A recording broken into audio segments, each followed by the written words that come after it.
Este fanfic y animes mencionados no me pertenecen. Derechos a sus respectivos autores. Suscríbanse, dejen su like y comenten. Capítulo 10 Parte 1 Academia de Magia. Tristane. Reino de Tristane, Alcagenia de pie en medio de un patio abierto, bajo un sol radiante y rodeada de decenas de guardias, la princesa Henrietta de Tristane no pudo evitar sentirse nerviosa. Era difícil no estarlo, dado todo lo que estaba sucediendo. Con su madre sumida en el dolor, Henrietta ya tenía que cargar con la responsabilidad de gobernar un país. Un país gobernado por nobles que la consideraban poco más que una niña abrumada por la situación y cuyo mayor aliado estaba a punto de ser derrocado por los rebeldes. Hasta la desaparición de Louise, el inevitable destino de Albion era lo que dominaba la mente de Henrietta. Todos sus consejeros coincidían en que los Tudor iban a perder la guerra.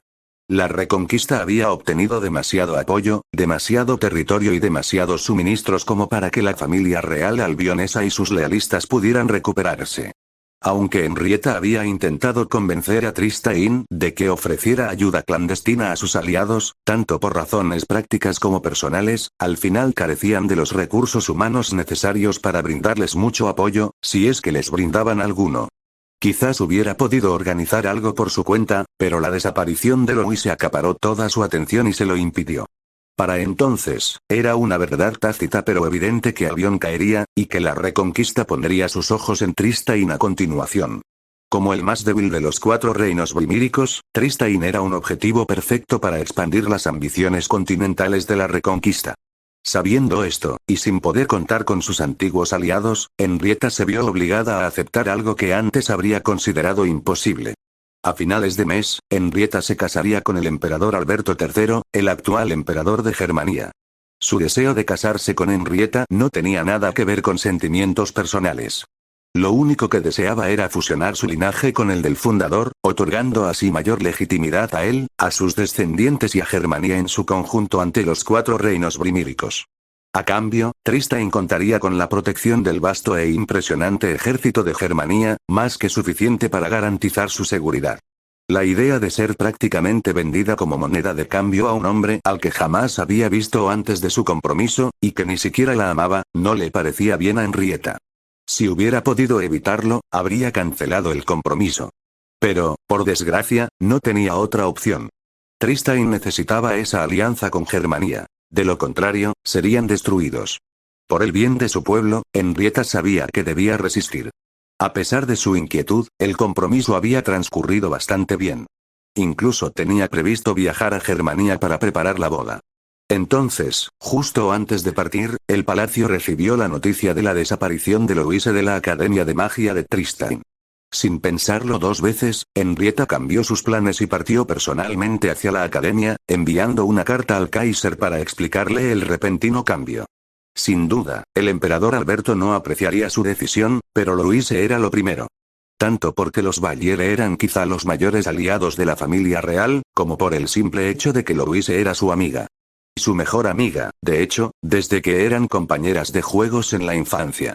Aunque no se habían visto en persona desde hacía algunos años, Henrietta consideraba a Louise casi como la hermana que nunca tuvo, alguien en quien podía confiar plenamente y por quien haría cualquier cosa. Ahora, toda su atención estaba centrada en su misión. Los preparativos para la operación de rescate seguían en marcha, pero pronto estarían listos para partir. Era una operación sin precedentes en Tristane, e incluso en todo el continente. Irían a otro mundo, un mundo supuestamente sin magia, pero capaz de realizar cosas inimaginables. Louise había llegado a ese mundo por casualidad, simplemente porque era una maga del vacío. Si el propio Papa no lo hubiera anunciado, Henrietta tal vez no lo habría creído. Todos sabían que el vacío se había perdido con la muerte del fundador 6000 años atrás, pero de alguna manera Louise poseía el poder del vacío sin que nadie lo notara. En más de una ocasión, Henrietta había visto a la familia de Louise y a sus profesores lamentarse, casi metafóricamente, por no haberse dado cuenta antes, pues habían descartado la mera idea como imposible. Sin embargo, Henrietta estaba mucho más centrada en las reacciones de la Iglesia. Aunque el Papa Vittorio parecía sincero en su deseo de proteger a Louise, Henrietta no estaba convencida.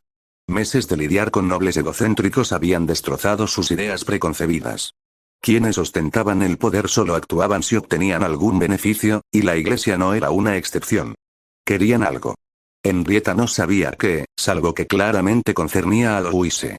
Agnes, quien no tenía reparo alguno en confesarle a Henrietta, en privado, su desdén hacia la iglesia y sus convicciones protestantes, incluso había sugerido que pretendían usar a Louise como un arma.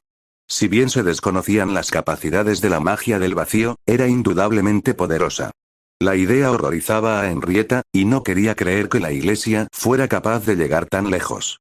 Pero sin duda era una posibilidad, no solo por parte de la iglesia, sino también de otros dentro de la propia Tristan. Henrietta sabía que, si podían salirse con la suya, muchos intentarían usar a Louise en su propio beneficio. Una vez que Louise regresara sana y salva, era imposible predecir qué sucedería. Fuera lo que fuese, Henrietta sabía que debía proteger a su amiga. Princesa, la llamó Agnes, interrumpiendo los pensamientos de Henrietta y haciéndola sobresaltar ligeramente. Recuperándose rápidamente, Henrietta se giró para mirar a Agnes, que la observaba con una ceja ligeramente alzada. ¿Sí, Agnes? Preguntó Henrietta, actuando como si todo fuera normal. Agnes no pareció convencida, luego se giró hacia el campo abierto que rodeaba la academia con los brazos cruzados a la espalda. El equipo de rescate debería empezar a llegar en cualquier momento, anunció Agnes, provocando una sonrisa en Henrietta. Qué bien, me alegra oír eso. Respondió Henrietta con una sonrisa en el rostro. Durante varios días, revisaron decenas de expedientes e informes de individuos de todo el reino. Si bien la iglesia se había ofrecido generosamente a prestar algunas de sus fuerzas, además de Julio, su solicitud fue denegada respetuosamente. Al fin y al cabo, se trataba de un asunto puramente triestino. Además, lo último que deseaban era endeudarse aún más con la iglesia una vez que todo esto terminara. Todos los candidatos potenciales eran considerados entre los mejores en sus respectivos campos: soldados, exploradores, cazadores, sanadores, magos de batalla y más. Todos eran impresionantes, y Henrietta deseaba poder aceptarlos a todos, pero las limitaciones de tiempo, las dificultades prácticas para introducir a más personas en otro mundo sin levantar sospechas y otros asuntos similares se lo impidieron. Finalmente, lograron que 20 personas aceptaran la extraordinaria misión. Tal como decidieron inicialmente, el grupo estaría formado por 8 magos y 12 plebeyos, con la propia duquesa Valiere al frente de la misión. Henrietta asintió levemente para sí misma, miró a su representante personal en la misión y preguntó: Agnes, sé sincera conmigo. ¿Qué opinas de nuestras posibilidades? ¿Tienes alguna preocupación? Agnes miró a Henrietta fijamente a los ojos y, sin el menor atisbo de engaño, admitió: Princesa, estoy muy preocupada. Nos adentramos a ciegas en un lugar desconocido, en un mundo completamente distinto. Un mundo que apenas hemos vislumbrado. Ese vislumbre no nos ha dado mucha información. No sabemos qué idioma hablan, y mucho menos si podemos traducirlo. No sabemos cómo visten ni cómo se comportan, lo que dificultará enormemente nuestra integración. Ni siquiera sabemos cómo se gobiernan. Lo peor es que no lo sabremos hasta que ya estemos allí, una vez que el Papa lance el hechizo dentro de 3 días. Henrietta frunció el ceño. No le gustó la respuesta, pero agradeció la honestidad. Volviéndose hacia el campo y cruzando las manos delante de la cintura, dijo: Ya veo. ¿Crees que nuestros preparativos son suficientes? Puede que sí, puede que no, declaró Agnes con severidad, provocando que Henrietta frunciera aún más el ceño. Hay demasiadas incógnitas como para afirmarlo con certeza. Si el Papa pudiera volver a lanzar hechizos para que pudiéramos explorar la zona, quizá podríamos saber más, pero hacer eso prolongaría nuestra espera, terminó Henrietta, y Agnes asintió. La princesa suspiró y bajó la cabeza. Por mucho que no quisiera oírlo, Agnes tenía toda la razón. A pesar de todos sus preparativos, no tenían ni idea de si serían suficientes, y sin posibilidad de reconocimiento, avanzaban prácticamente a ciegas. Incluso alguien con poca o ninguna experiencia militar como ella podía darse cuenta de lo desastroso que podía ser. El duque Valiere se había quejado precisamente de eso cuando creía que ella no le prestaba atención. Lógicamente, debían esperar para realizar algún tipo de vigilancia y obtener más información sobre su destino exacto y lo que les esperaba al otro lado de la puerta del mundo, pero desconocían el peligro que corría Louise. Esperar no era una opción. Tenían que irse ya. Henrietta suspiró de nuevo y, negando con la cabeza, se armó de valor y esperó. Ponerse nerviosa e insegura ahora solo empeoraría la situación. Entonces admitió: sea como fuere, supongo que no nos queda otra opción. No, no lo creemos, admitió Agnes, dejando escapar un suspiro. Te lo prometo, princesa. No importa lo que nos depare este nuevo mundo. Te juro por mi vida que Louise Valiere regresará sana y salva a Tristan. Henrietta sonrió dulcemente a su guardaespaldas, confidente y amigo, y luego respondió. Sé que lo harás. Por eso te envío a ti. Agnes le devolvió la sonrisa a Henrietta por un instante, luego se armó de valor al oír que se acercaban más personas. Al girar la cabeza, Henrietta vio que eran el duque y la duquesa Valiere, acompañados por el profesor Colbert, el director Osmond, el cardenal Mazarin, el papa Vittorio y su sirviente Julio Cesare. Todos caminaban directamente hacia ellas, deseando reunirse con los rescatadores. Princesa, la saludó cortésmente el papa Vittorio. Henrietta sonrió con recato e hizo una reverente reverencia, mientras que Agnes simplemente bajó un poco la cabeza.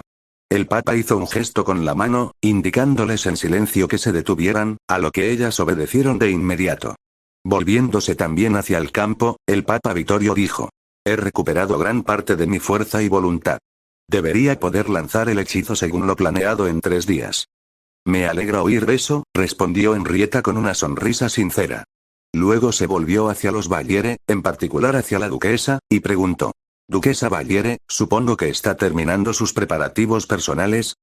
Estaré lista para partir en cuanto empiece la misión, respondió Karin de inmediato, sin la menor vacilación ni preocupación.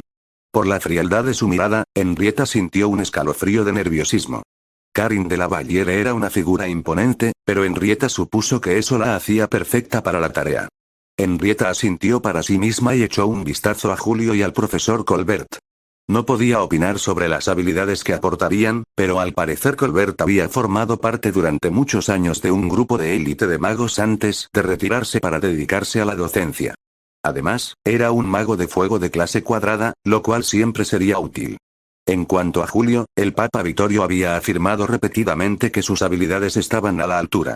Agnes había entrenado personalmente con él varias veces para comprobarlo, y, como decía el papa, Julio sabía lo que hacía. Ganó casi tantos combates contra Agnes como ella. Si algo demostraba esto, era que Julio era un luchador excepcional. Durante varios minutos, el grupo permaneció en silencio, esperando a que llegaran los demás. De pronto, a lo lejos, divisaron una criatura que se acercaba rápidamente. Al acercarse, reconocieron la silueta de un grifo gris plateado. Cuando se aproximó, permitiendo a los presentes, entre los que se encontraban estudiantes curiosos y profesores, ver al hombre canoso que cabalgaba sobre la imponente bestia, el grifo redujo drásticamente la velocidad, aterrizando a salvo.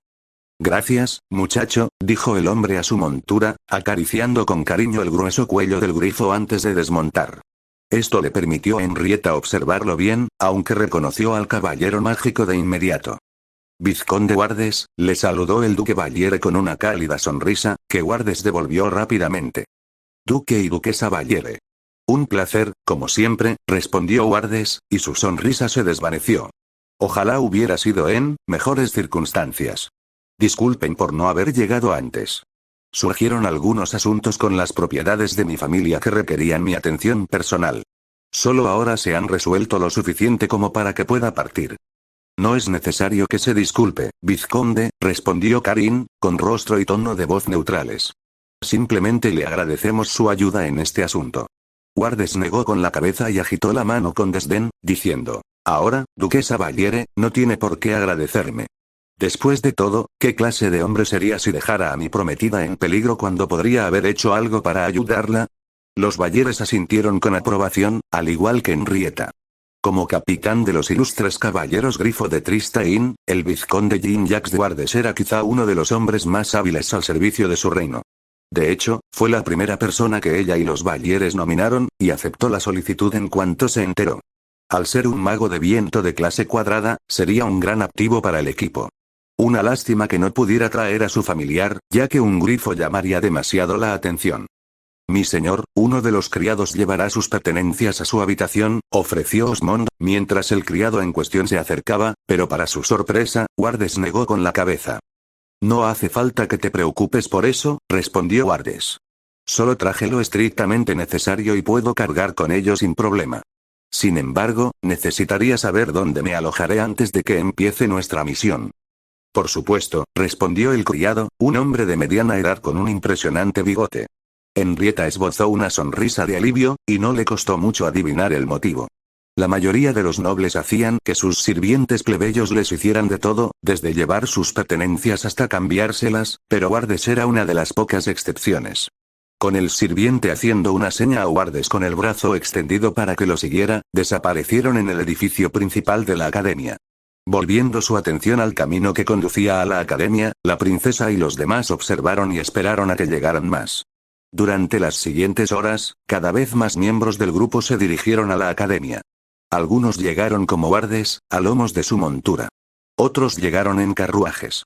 Como era de esperar, los magos fueron los primeros en llegar, la mayoría caballeros chevalier. Junto al vizconde Jean-Jacques de Wardes, la duquesa Karin de la Valliere y el profesor Jean Colbert se encontraban los gemelos Auet. Ambos magos de agua de clase triángulo, con ojos turquesa a juego con su larga cabellera azul claro, Alphonse y Gabrielle de Auet eran sanadores de renombre que habían recibido elogios durante la última escaramuza fronteriza con Germania. Dado que se adentrarían en territorio desconocido, el acceso a la magia curativa era esencial. Alphonse tenía un semblante mucho más serio mientras observaba todo a su alrededor, mientras que Gabrielle parecía mucho más alegre y casi ansiosa por comenzar.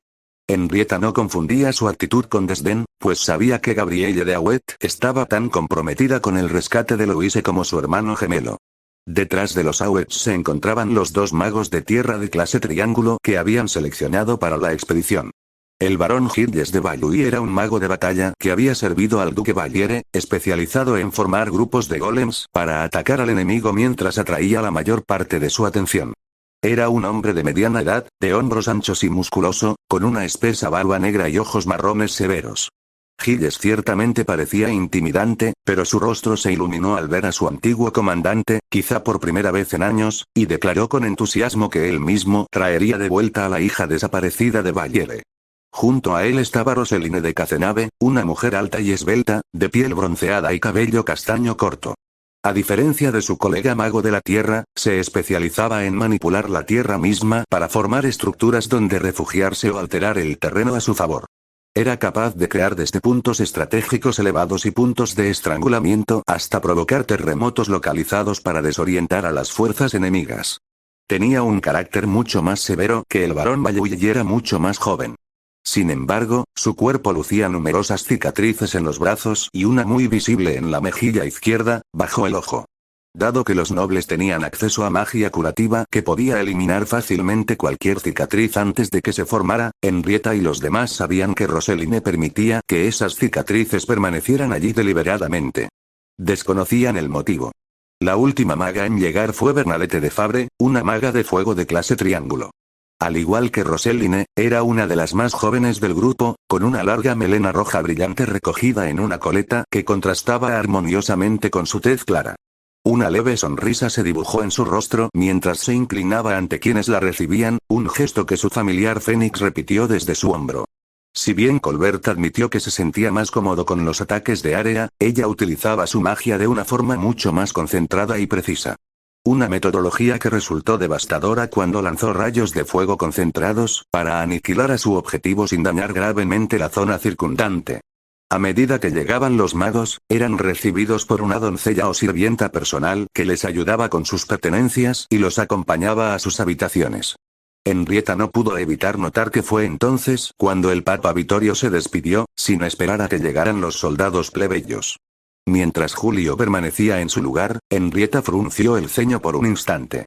Aunque probablemente no lo hiciera con mala intención, era evidente que el Papa valoraba mucho más a los magos que al pueblo llano. Era una actitud bastante común entre la nobleza, algo que Henrietta detestaba. Ella sería la reina de Tristaín, responsable de gobernar y cuidar de todo su pueblo, no solo de la nobleza. Sin embargo, con pocas excepciones como los Vallieres, las familias nobles de Tristaín apenas parecían preocuparse por el pueblo llano a menos que les reportara un beneficio directo. Si hacerlo no les reportaba ningún beneficio inmediato, o si existía la más mínima posibilidad de que amenazara su poder, lo descartaban sin pensarlo dos veces. Henrietta consideraba esa actitud increíblemente egoísta y retrógrada. Pero no era algo directamente relevante para su situación actual, así que dejó pasar la frustración. Esperaron otra hora a que llegaran los plebeyos, con las criadas y sirvientes de la academia atendiendo a todas sus necesidades. Nadie hablaba mucho, posponiendo cualquier discusión sobre la misión hasta que todos los rescatadores estuvieran presentes. Tampoco estaban dispuestos a entablar conversaciones triviales, dejando a Henrietta sumida en sus pensamientos una vez más. Por suerte, esto no duró mucho, ya que un jinete solitario a caballo se dirigió a toda velocidad hacia la academia, levantando nubes de polvo a su paso. Un momento, intervino Karin de la Valliere, entrecerrando los ojos, no creo que esté con el equipo de rescate. Murmuró el duque Valliere mientras entrecerraba los ojos. Ahora que se había mencionado, Henrietta no pudo evitar fijarse.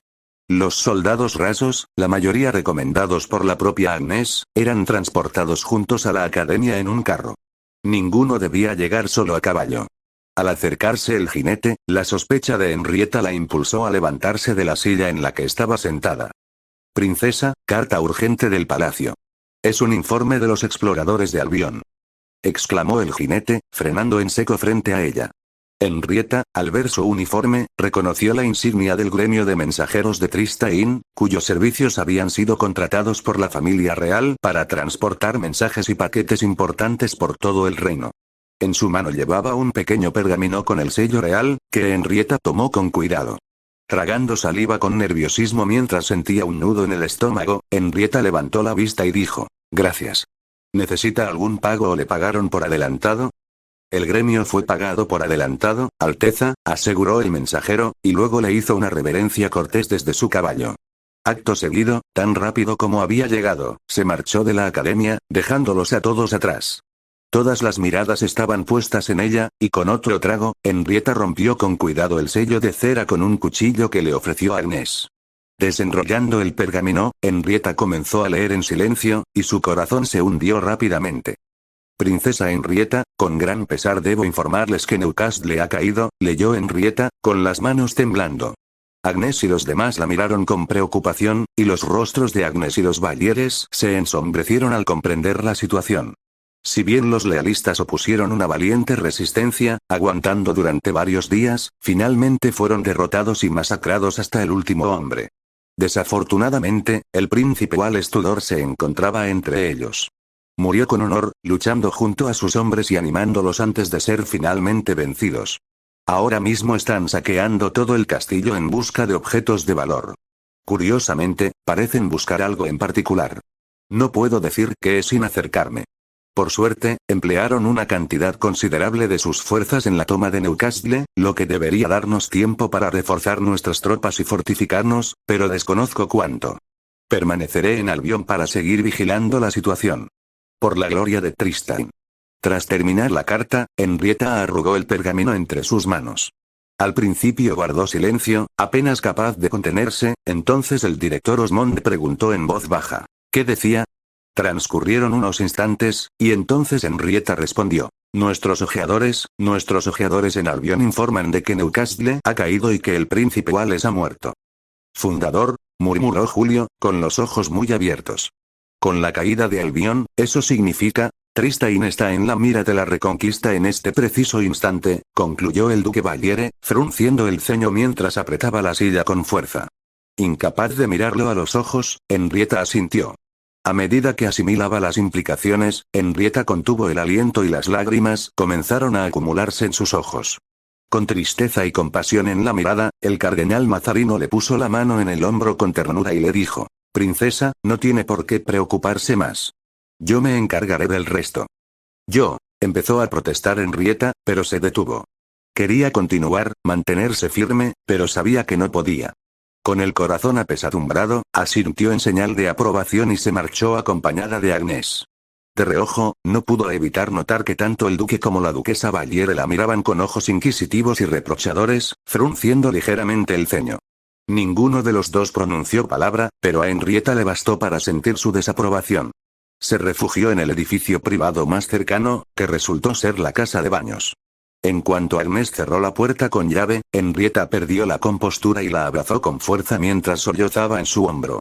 Agnes no la juzgó ni dijo una palabra mientras le acariciaba suavemente la nuca, intentando consolarla en todo lo que podía. Henrietta no lloraba solo por la caída de Albion ni por el destino del príncipe Wallace. Lloraba por lo que sabía que todo aquello significaba. Con la desaparición de Wallace, los lealistas habían perdido su símbolo de unidad, y con él, la poca moral que les quedaba. O se rendirían por completo o serían aniquilados. La conquista de Albion por parte de la Reconquista era prácticamente un hecho. Pronto pondrían la mira en Tristain, y cuando encontraran lo que buscaban, la alianza de Tristain con Germania se destruiría antes incluso de que pudiera consolidarse.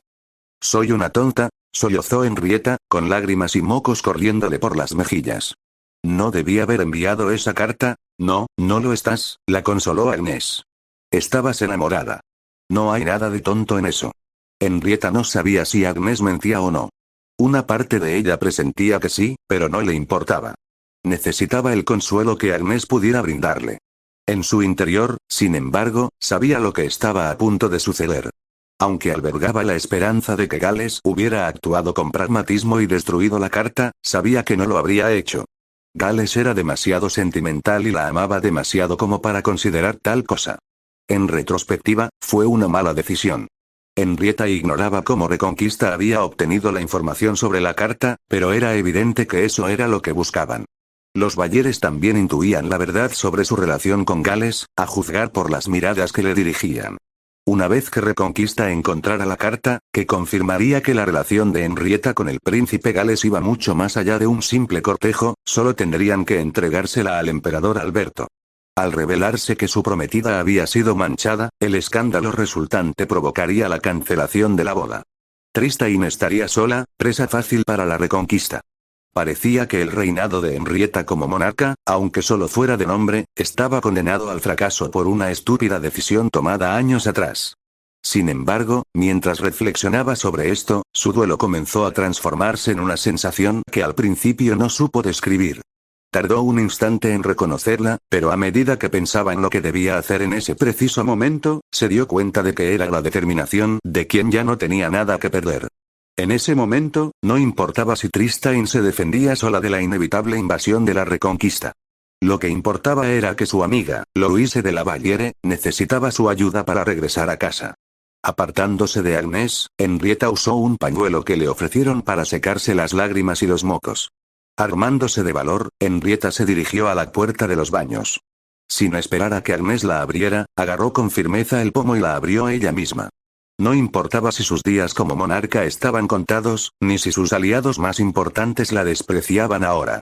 Henrietta estaba decidida a asegurarse de hacer algo significativo con el poco tiempo que le quedaba. Aunque fuera lo último que hiciera, Henrietta juró en silencio llevar a Louise a casa. Después se preocuparía por Albion y, si fuera necesario, seguiría los pasos de su amada. Con renovada determinación, Henrietta abrió la puerta y salió mientras la luz del sol la envolvía. «La princesa parece llena de energía», observó Kirche mientras miraba por la ventana del establo de Silpit, con Tabitha sentada a su lado y Flame enroscada alrededor de sus piernas. Si bien la mayoría de los magos podían alojar a sus familiares en sus habitaciones, muchas de las criaturas invocadas eran demasiado grandes para hacerlo cómodamente. Por ello, existían varios establos dedicados a albergar a esos familiares, uno de los cuales albergaba a Silpit. Oirkukou, como al parecer era su verdadero nombre. Aún le resultaba confuso distinguir entre ambos. Desde luego, no ayudaba que a dicha familiar le diera igual como la llamaran. Kirche supuso que si a Silpit no le importaba el nombre, podía seguir llamándola así, pero aún así le resultaba extraño.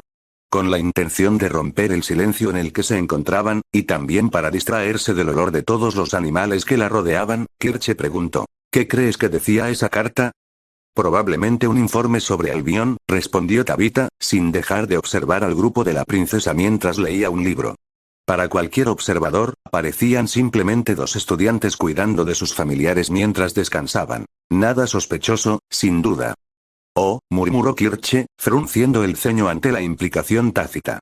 Suponiendo que Tabitha tuviera razón, y Kirche había aprendido a confiar en su intuición en estos asuntos, solo había una razón por la que la princesa Henrietta reaccionaría de esa manera.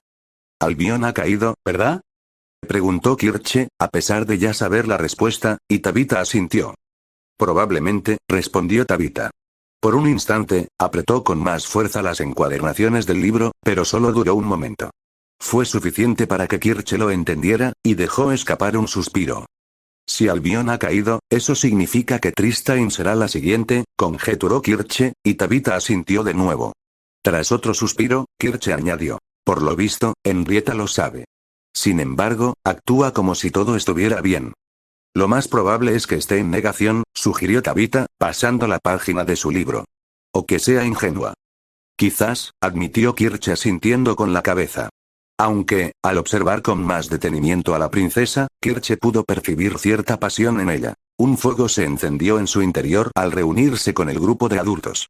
Si lo negaba, no parecía frenarla en absoluto. Sin embargo, nada cambiaba.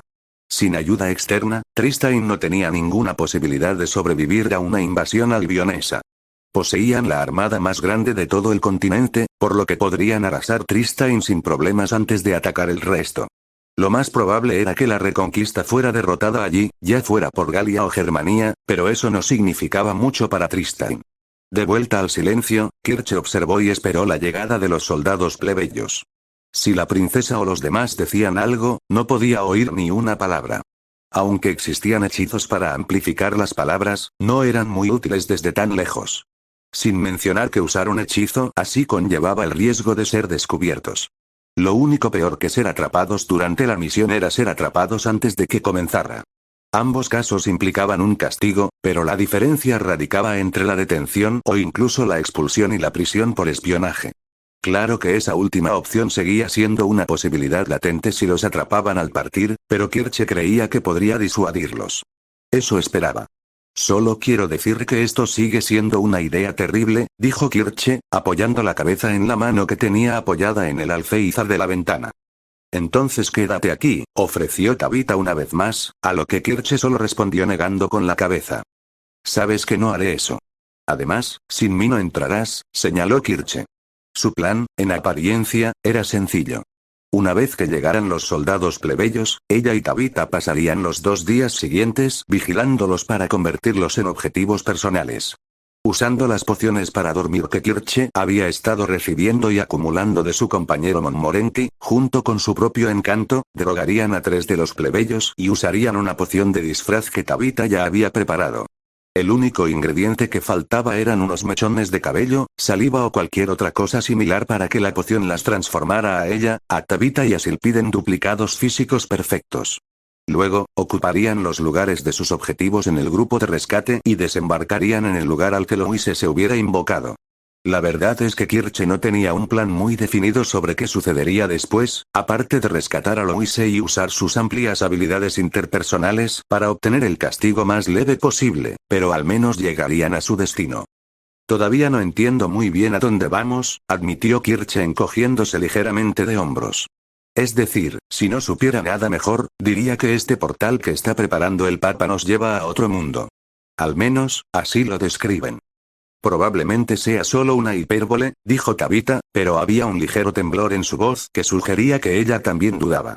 Pasando otra página de su libro, Tabitha continuó. Hay quienes piensan que al otro lado del océano podría haber otro continente, completamente aislado del nuestro, de Kemet, Tierra Santa y Oriente. Si eso es cierto, quizá Louise se invocó a sí misma allí. Desde nuestra perspectiva, bien podría ser otro mundo. Suponiendo, claro está, que exista un continente por ahí. Personalmente, creo que es solo una gran masa de agua y que si seguimos navegando hacia el oeste, eventualmente llegaremos a Oriente. Solo hay que sortear los bloqueos élficos y los monstruos marinos, cosa que no va a suceder, dijo Kirche con desdén. Pero eso no es importante ahora mismo. No, no lo es, convino Tabitha, mirando a Kirche por encima del borde superior de su libro. Lo importante, continuó Kirche, es que no sabemos a dónde vamos. Francamente, creo que ellos tampoco. Ya mencioné que este es un plan terrible. Unas 12 veces solo hoy, respondió Tabitha de inmediato. Menos mal. Temía no estar explicándome bien porque, repito, es una pésima idea, declaró Kirche, y dejó escapar un gemido. Sabiendo que ya no podían echarse atrás, sobre todo con el rescate a punto de comenzar en solo 3 días, Kirche intentó concentrarse en lo que debían hacer a continuación. Además de lo estrictamente necesario para ocupar sus puestos en el grupo de rescate, Kirche y Tabitha también habían comenzado a acumular en secreto provisiones. Comida, agua, pociones, lo esencial. Kirche pensaba que cuanto más útiles se mostraran, mayores serían sus posibilidades de salir ilesas. Además, desconocían lo que les esperaba en ese nuevo mundo, así que, en definitiva, era mejor estar lo más preparadas posible. Con ese fin, ambas estudiantes se esforzaron por usar la menor cantidad de magia posible durante sus clases, que por fin se habían reanudado. La justa para las demostraciones, pero no tanta como para afectar significativamente sus reservas de fuerza de voluntad. A pesar de todo, Kirche se mostraba optimista y creía que estaban en la mejor posición posible. Por lo que Kirche pudo observar, Tabitha no compartía su optimismo, pero confiaba bastante en sus posibilidades.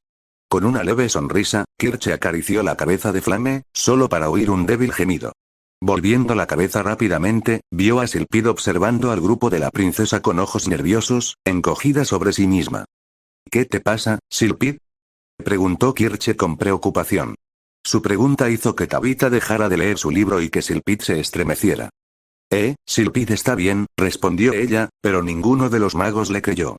Sintiendo cómo se le clavaban las miradas, Silpid retrocedió y bajó la cabeza. Un silencio incómodo llenó el establo, y entonces Silpid admitió en voz baja. Hermana mayor, amiga de mi hermana, Silpid tiene miedo. ¿Tienes miedo? ¿Por qué? Preguntó Kirche en voz baja, y Silpid la miró. Sylphide no lo sabe, reveló el dragón de la rima, y se estremeció.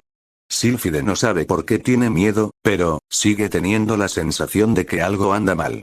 Esa sensación se intensifica a medida que nos acercamos a la partida. Ah, ya veo, dijo Kirche asintiendo lentamente.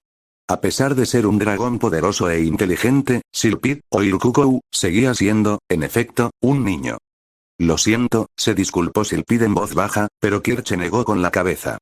No tienes que disculparte, Silpid, le dijo Kirche. Lo entiendo. Es perfectamente comprensible que tengas miedo. Vamos a un lugar desconocido y no sabemos qué nos espera allí. Sinceramente, yo también tengo miedo. Tabitha también. Tabitha no respondió abiertamente, solo asintió brevemente. Kirche interpretó su respuesta y continuó. Sí, todo esto da miedo, pero no tienes de qué preocuparte. Todos se han preparado lo mejor posible para que el plan salga a la perfección. Pero, ¿y si algo sale mal? Preguntó Silpid con nerviosismo. ¿Y si el lugar nuevo es más peligroso de lo que pensábamos? Entonces nos encargaremos, afirmó Kirche. Tabitha y yo somos muy fuertes. Además, nos acompañan algunos de los mejores magos de todo el reino, y apuesto a que los plebeyos tampoco se quedan atrás. Dudo que encontremos algo que nos cause problemas. Bueno, quizás algún elfo, pero no parece que vayamos a acercarnos a Tierra Santa, así que no deberíamos tener inconvenientes. Kirche se levantó para acariciar la cabeza de Silpid y declaró con una sonrisa. No te preocupes, Silpid.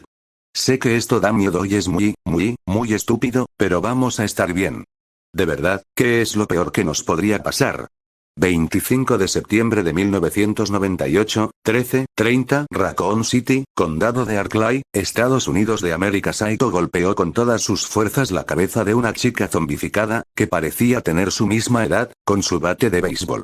La zombie retrocedió tambaleándose, con la cabeza parcialmente hundida y sangrando profusamente, pero aún en pie. Dejando escapar un gruñido hambriento y ronco a través de su mandíbula rota, la zombie se acercó a Saito con los brazos extendidos.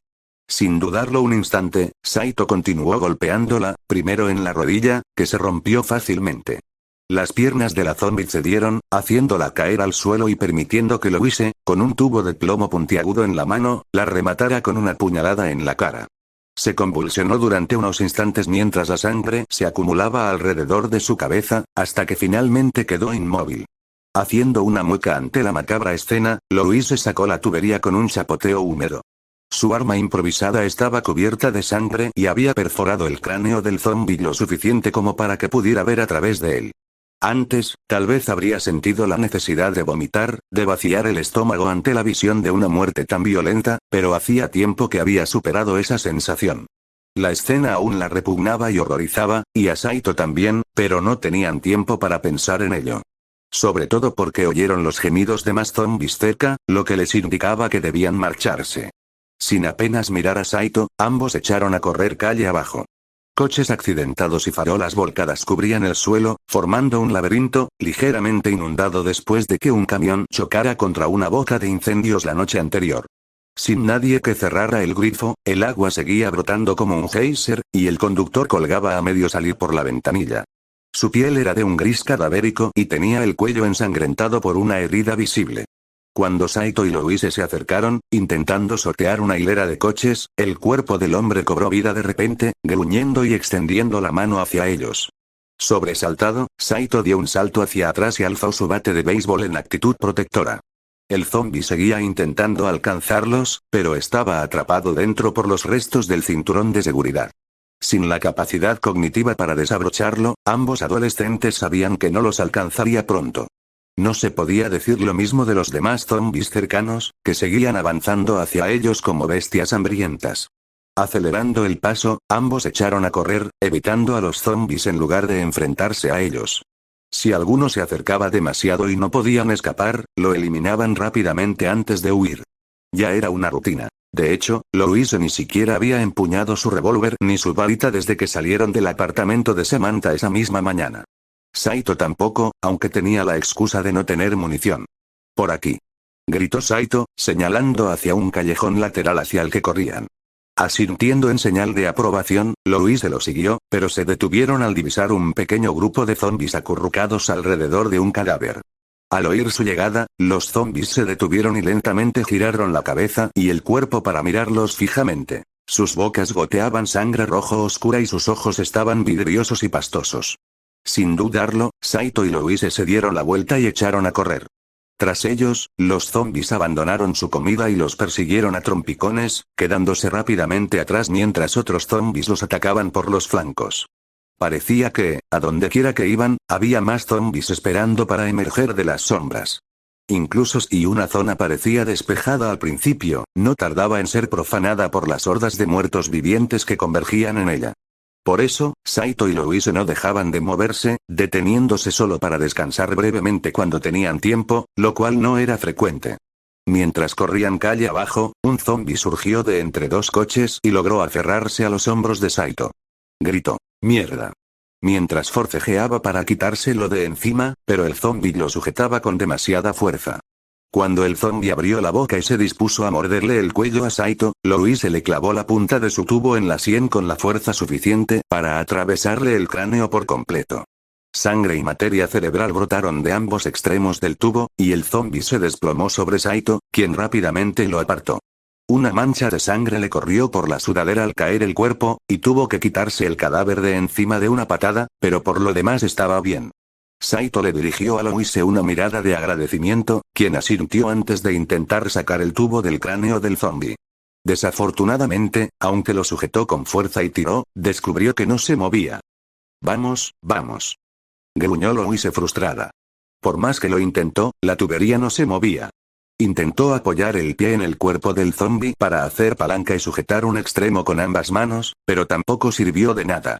De hecho, la tubería estaba tan resbaladiza por los fluidos que sus manos casi se le resbalaron. «¡Maldita sea!», exclamó, y retrocedió mientras se secaba las manos en la chaqueta. «No puedo soltarla». «Toma, yo», empezó Saito, preparándose para darle a Louise su bate de béisbol para que él mismo sacara la tubería. Pero, justo cuando iba a hacerlo, oyeron un coro de gemidos que se acercaba. Girando la cabeza, vieron a varios zombis que venían hacia ellos, tropezando con coches accidentados y levantándose enseguida. Al darse cuenta de que no tenían tiempo de sacar la tubería, se vieron obligados a dejarla atrás mientras los dos adolescentes se daban la vuelta y corrían por sus vidas. Sin mirar atrás, siguieron corriendo, salpicando agua a su paso. Desafortunadamente, el chapoteo solo sirvió para atraer a más muertos vivientes, que convergieron sobre ellos desde todos lados. Más adelante, vieron a una docena de zombis deambulando sin rumbo, sin hacer nada en particular, pero para Saito y Louise era obvio que, en cuanto se acercaran, se abalanzarían sobre ellos para cenar. Al darse cuenta de que tenían que salir de la calle, Saito y Louise miraron a su alrededor. Entonces, a un lado, Louise señaló una tienda de artículos deportivos a Clay, cuyo nombre estaba estampado en la pared de un gran edificio, con un mapache caricaturesco y sonriente que los saludaba. Sabiendo que era su mejor oportunidad para un respiro, aunque fuera momentáneo, cambiaron de dirección y corrieron directamente hacia la entrada. No había luz, así que las puertas automáticas no se abrieron, pero Saito y Louise lograron separarlas fácilmente. Colándose dentro por la estrecha abertura, Cerraron las puertas tras ellos, y Louise lanzó rápidamente un hechizo de cierre para impedir la entrada de los zombies. Retrocedieron, y Saito apretó con fuerza su bate de béisbol mientras los zombies golpeaban sus cuerpos contra el cristal. Aparte de golpes sordos y ecos, el hechizo resistió. Saito, con un suspiro de alivio, se volvió hacia Louise y le dijo: «Vamos, eso no los va a retener para siempre. Deberíamos poder escabullirnos por la puerta de atrás». «De acuerdo», respondió Louise. Se dieron la vuelta y se dispusieron a marcharse, pero se detuvieron al observar la tienda.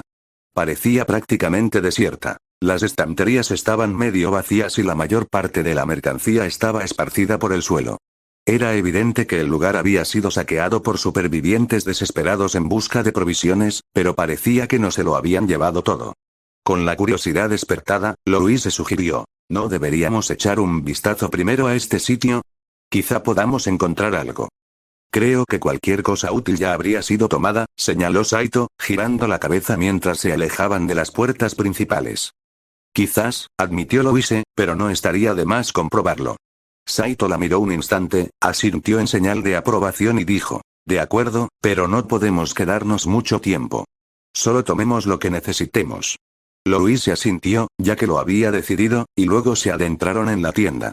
Ya había algunos zombies dentro, deambulando sin rumbo o golpeándose contra las paredes.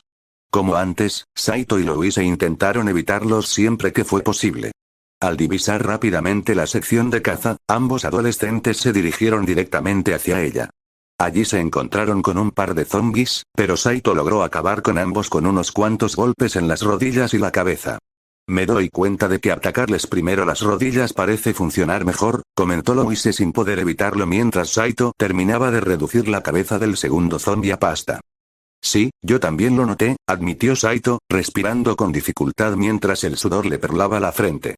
Sin aire acondicionado, la tienda estaba sofocante. Los tiran al suelo y no pueden hacer nada. Son mucho menos peligrosos cuando lo único que pueden hacer es arrastrarse. «Quizás sea buena idea hacer eso en vez de ir siempre a por el golpe final», sugirió Louise. Saito lo pensó un momento y asintió. «Quizás, sobre todo si tenemos prisa», convino Saito. «Aunque me sentiría más seguro si estuvieran muertos». «Yo también», respondió Louise asintiendo con la cabeza. Sin soltar su varita, Louise comenzó a recorrer los pasillos a su alrededor. La mayoría estaban vacíos, sin nada que pudiera ser útil, especialmente las armas. Lo que antes eran estantes enteros repletos de rifles de caza, escopetas, pistolas y demás, ahora estaban destrozados, dejando solo cristales rotos, pues quienquiera que hubiera pasado antes se había llevado las armas. Incluso los cuchillos habían desaparecido. Oyó a Saito maldecir mientras miraba con furia una vitrina vacía y destrozada con el letrero AR-15. «Maldita sea. Un rifle me vendría de maravilla ahora mismo», gruñó Saito, luego suspiró y negó con la cabeza. Aunque Louise no sabía tanto de armas de fuego como su amiga, sabía lo suficiente para estar de acuerdo. La verdad es que cualquier arma les sería útil.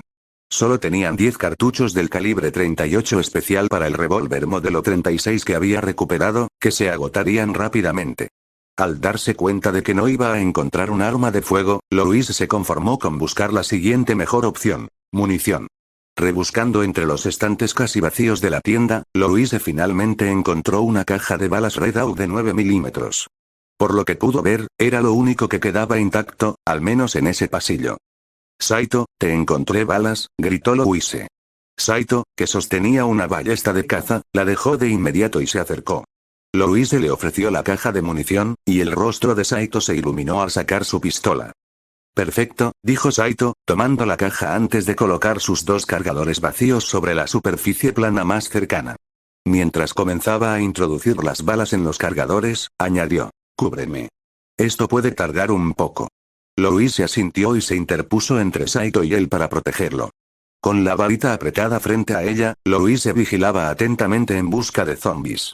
Podía oírlos claramente. Débiles gemidos que resonaban por toda la tienda, junto con algún que otro golpe sordo al estrellarse contra algo. Desde la entrada, seguían oyendo a los zombies estrellarse contra el cristal, que por el momento aún resistía. Sin embargo, era imposible saber cuánto más duraría aquello, y cuanto antes salieran de allí, mejor. Al no ver nada amenazante a la vista, Louise dejó vagar la mirada. Sus ojos se posaron de inmediato en varias fundas colgadas en percheros, algunas más grandes que otras. Mirando su revólver, que llevaba en el bolsillo derecho de sus vaqueros, Louis se arqueó una ceja al ocurrírsele una idea. Si bien podían seguir llevando las pistolas en los bolsillos, resultaba engorroso y conllevaba el riesgo de dispararse accidentalmente. Tener una funda adecuada les facilitaría las cosas y las haría más seguras. Lentamente, intentando no hacer ruido, se dirigió hacia las fundas y cogió algunas. Sacó también su revólver y empezó a comparar tamaños. La mayoría eran demasiado grandes o demasiado pequeñas, pero finalmente una resultó ser del tamaño adecuado. Celebrando su victoria con un puño en alto, Louis se sujetó rápidamente la funda al muslo con una de las trabillas del cinturón. Luego la probó colocando su revólver. Para su alivio, comprobó que funcionaba a la perfección. Tras revisar las demás fundas para encontrar la que mejor se ajustara a la Browning, Louis se la tomó rápidamente y se la pasó a Saito. Él acababa de cargar el primer cargador y estaba a punto de empezar con el segundo cuando la funda de cuero golpeó su mano. Por un instante, la tomó y la observó, luego sus ojos se abrieron de par en par al darse cuenta. Saito comprobó rápidamente que su pistola cupiera deslizándola dentro, y una vez que se aseguró de que así fuera, se colocó la funda de cuero en el muslo. Gracias, dijo él, y Louis se asintió en señal de reconocimiento antes de volver a vigilar. ¡Ay, no! Murmuró Louis al darse cuenta de que un zombi se había acercado. El zombi era un hombre calvo de mediana edad que vestía una camisa de golf negra con el logo de Arclay Sporting Goods en el pecho y pantalones largos color caqui, con un cordón alrededor del cuello. Del extremo del cordón plastificado colgaba una placa con un nombre, pero la impresión estaba tan borrosa por la sangre y la mugre que Louis no pudo leerla. Al darse cuenta de que la criatura la había visto y comenzaba a acercarse tambaleándose, emitiendo leves gemidos con cada paso cojeante, Louis le apuntó con su varita. Un hechizo se le metió en la punta de la lengua, pero se detuvo. La última vez que lanzó una explosión, esta desató una horda entera de zombis que casi los ahoga. De no ser por la oportuna llegada de los mercenarios de Umbrella, ella y Saito estarían muertos o algo peor. Si bien no había tantos zombis dentro de la tienda como afuera, aún así no era un riesgo que estuviera dispuesta a correr.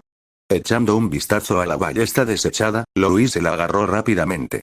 Por suerte, ya estaba cargada, así que solo tuvo que colocarle un bigote. Apuntando a la cabeza del zombi, se estabilizó lo mejor que pudo y apretó el gatillo. Las cuerdas se soltaron con un chasquido resonante, y el bigote voló por los aires y atravesó al zombi justo en el ojo. Este se inclinó y retrocedió tambaleándose, a punto de caer, pero para su consternación, se mantuvo en pie. A pesar del enorme bigote de ballesta que sobresalía de su cabeza como una bandera, el zombi gimió de nuevo antes de arrastrarse hacia ella. «Mierda, mierda», gruñó Louis. Agarrando un bigote cercano, intentó tensar la cuerda del arco para cargarlo. Desafortunadamente, a pesar de poner todo su empeño, la cuerda apenas se movió. Louis simplemente no tenía la fuerza suficiente en el torso para tensarla. Dudaba que Saito la tuviera tampoco, ya que parecía que alguien más había cargado la ballesta antes de que llegaran, quizá incluso uno de los dos zombis que acababan de matar. Con el zombi acercándose, y Saito aún ocupado cargando su arma, aunque a un ritmo acelerado, Louis sacó su revólver y apuntó. Como nunca había empuñado un arma, le temblaban las manos y la mira se movía sin control. Estuvo a punto de retroceder y esperar a que Saito terminara, para que él se encargara del zombi. Pero entonces se dio cuenta de que no podía depender de él cada vez que sucedía algo así. No sabían cuánto tiempo estarían en Raccoon City antes de lograr salir, y no había garantía de que Saito siempre pudiera protegerla. A veces, como ahora, tendría que ser ella quien lo protegiera a él. Con solo un zombi cerca, Louis se dio cuenta de que esta era la oportunidad perfecta para practicar un poco. «Lo siento», murmuró Louis mientras amartillaba la pistola con el pulgar. A su lado, oyó a Saito terminar de cargarla y meter una bala en la recámara mientras se acercaba a toda prisa, pero Louis no le prestó atención. En lugar de eso, respiró hondo y se quedó lo más quieta posible, y luego apretó el gatillo. El arma rebotó en sus manos. No acostumbrada al retroceso, el disparo se desvió, impactando inofensivamente contra un estante cercano. Casi se le escapa de las manos y le zumbaban los oídos, pero logró mantener el agarre. Recuperándose, apuntó con cuidado al zombi mientras daba un paso atrás. Saito también mantenía su pistola apuntando a la cabeza del zombi, pero no disparó después de que Louis negara con la cabeza. Dudó un instante antes de asentir en señal de apoyo, permitiendo que Louise disparara de nuevo. Tras amartillar el arma, Louise disparó su segunda bala en toda su vida. Esta vez, sabiendo lo que le esperaba, logró sujetar el revólver con mayor firmeza, y la bala impactó en el pecho del zombi, justo donde estaría el corazón. Normalmente una herida mortal, pero el zombi siguió avanzando, obligando a Louise a retroceder un paso. Con el ceño fruncido, Louise afinó la puntería y amartilló el arma una vez más, disparando su tercer tiro. Esta vez, la bala atravesó el otro ojo, y solo entonces el zombi se desplomó al suelo. Tras exhalar, Louise contempló al zombi mientras la sangre se derramaba sobre el suelo de baldosas. Se estremeció levemente cuando Saito le puso una mano reconfortante en el hombro, lo que la hizo mirarlo. Saito asintió en señal de apoyo, gesto que ella devolvió antes de volver la vista al perno que aún permanecía incrustado en el cráneo del zombi. «Saito», preguntó Louise, inclinando la cabeza hacia la ballesta, «¿crees que podrás usarla?» Tras echar un vistazo al arma desechada, Saito enfundó su pistola y la recogió. Agarrando la cuerda, tiró con todas sus fuerzas, pero, al igual que ella, apenas se movió. Su piel se enrojeció por el esfuerzo, y, para su crédito, la cuerda del arco se tensó más que en los intentos de Louise. Pero no fue suficiente, y exhaló al aflojar la cuerda. «No, no puedo», declaró Saito, dejando caer la ballesta al suelo. Mirándola, añadió. «Quizás si la apoyara contra el suelo con los pies, pero aún así no creo que sea lo suficientemente rápido. Sobre todo si hay un montón de zombis alrededor». Louise asintió y luego dijo. «Sí». Aunque en silencio. Saito asintió también. Ambos tenían claro que, si alguno de los dos tuviera la fuerza suficiente para usar la ballesta, la tomarían sin dudarlo. No tendrían que preocuparse por la munición, ya que podrían recuperar los virotes de los zombis después de matarlos. Si bien algunos zombis, como este, podrían necesitar más de un virote para caer, lo mismo ocurría con las armas de fuego que estaban usando. Contra un solo objetivo, habría sido perfecta, sobre todo si no querían llamar la atención. Pero, al fin y al cabo, era una simple cuestión de fuerza y facilidad de uso. Cualquiera podía coger un arma de fuego y usarla con bastante soltura, como Louise y Saito habían demostrado, mientras que una ballesta requería mucha más fuerza en la parte superior del cuerpo de la que cualquiera de ellos poseía. Tras mirarse de nuevo, Saito y Louise se prepararon para seguir registrando la tienda. De pronto, oyeron cómo se rompía el cristal que contenía a los zombis del exterior, permitiendo que la horda entrara, justo cuando los demás zombis que ya estaban dentro empezaban a converger al oír los disparos de Louise. Al darse cuenta de que se les acababa el tiempo, Saito y Louise huyeron sin molestarse en registrar nada más, abriendo de golpe la puerta trasera y entrando en el callejón. Louise cerró la puerta con llave y juntos se adentraron en la ciudad. 5:42 p.m. Con el sol cada vez más bajo en el horizonte, Saito y Louise continuaron su camino por la ciudad. Llevaban varias horas de movimiento casi ininterrumpido y ambos estaban agotados. Sin un lugar seguro donde refugiarse, solo podían permitirse breves paradas de 10 minutos como máximo antes de tener que seguir avanzando. El número de zombis seguía siendo elevado, aunque en algunas zonas había tan pocos que Saito y Louise podían eliminarlos sin peligro. En ese momento, descansaban un instante en un pequeño restaurante, cuya puerta estaba bloqueada con un gran barril que habían colocado entre los dos. Louise, dando un mordisco al sándwich que habían preparado antes de salir del apartamento de Samantha y bebiendo agua de una botella, mantenía los ojos bien abiertos mientras su revólver modelo 36 descansaba sobre la mesa a su lado. Saito, entretanto, comía su propio sándwich mientras seguía cargando el cargador. Louise miró a Saito mientras trabajaba y luego preguntó, ¿te resulta difícil cargar los cargadores? Sinceramente, no mucho, admitió Saito, introduciendo una bala antes de repetir la acción con otra. Solo se necesita un poco de práctica. Dios sabe que he tenido mucha en las últimas horas. Ella asintió. Su avance había sido extremadamente lento, intentando evitar a los zombis, refugiándose principalmente en edificios en lugar de cruzar la calle corriendo. Aprovechaban para buscar rápidamente cualquier cosa que pudieran usar, además de eliminar a los zombis que se encontraban dentro. Las 10 balas con las que Louise había empezado ya se habían agotado, incluso después de haberlas aprovechado al máximo con sus explosiones, pero por suerte, tanto ella como Saito habían encontrado munición de sobra varias veces. Tal como él había dicho, tanto la 38 especial para su Smith & Wesson como la 9 mm para la Browning de Saito eran muy populares. Si seguían buscándolas y usaban la munición con moderación, no se quedarían sin ella. En ese momento, Louise tenía 25 balas para su revólver, mientras que Saito había logrado recuperar 40. Pero, cuando Saito comenzó a cargar su segundo cargador de 13 balas, surgió otro problema. Dado que Louise usaba un revólver de 5 cilindros, solo tenía que expulsar las balas vacías antes de introducir las nuevas, una a una. Era un proceso engorroso, que había cometido varias veces al dejar caer accidentalmente una bala al intentar introducirla, pero ya le estaba cogiendo el truco.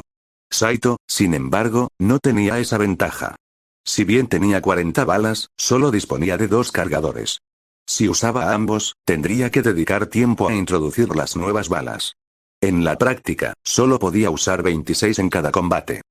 ¿Crees que sería buena idea cambiar tu pistola por una como la mía?, sugirió Louise justo cuando Saito terminó de cargar su segundo cargador. Quizás, admitió, insertando un cargador en su arma antes de accionar la corredera e introducir un cartucho en la recámara. Saito colocó con cuidado su pistola sobre la mesa frente a él, asegurándose de que el cañón no apuntara a Louise, antes de continuar. Pero no hay garantía de que siquiera podamos encontrar otra arma, y mucho menos munición. Podría encontrar un revólver que use las balas de 9 milímetros que ya tengo, pero la mayoría requieren clips de luna para sujetar los cartuchos, y esos se pierden fácilmente. Además, me gusta poder disparar 13 veces antes de recargar, y con un cargador es bastante sencillo. A menos que encuentres algunos cargadores rápidos, tendrías que recargar tu revólver bala por bala, y solo puedes disparar 5 tiros antes de tener que recargar. Sí, murmuró Louise asintiendo. Echando un vistazo a su revólver, Louise pensó que ambos tipos de pistolas tenían sus ventajas y desventajas. Un revólver era perfecto para ella, pero Saito podría sacarle más partido a una pistola semiautomática como la Browning. Tras soltar un gruñido, Louise dijo: entonces probablemente deberíamos buscarte más revistas. Sí, dijo Saito, y terminó de beber agua antes de levantarse. Con un gesto brusco de cabeza, señaló la puerta trasera y comenzó a alejarse. Louise terminó rápidamente de comer también, tomó su revólver y lo siguió. Abriendo y cerrando silenciosamente la puerta trasera, salieron al callejón. Louise no sabía con certeza dónde estaban, pero de vez en cuando Saito encontraba algo que reconocía para orientarse.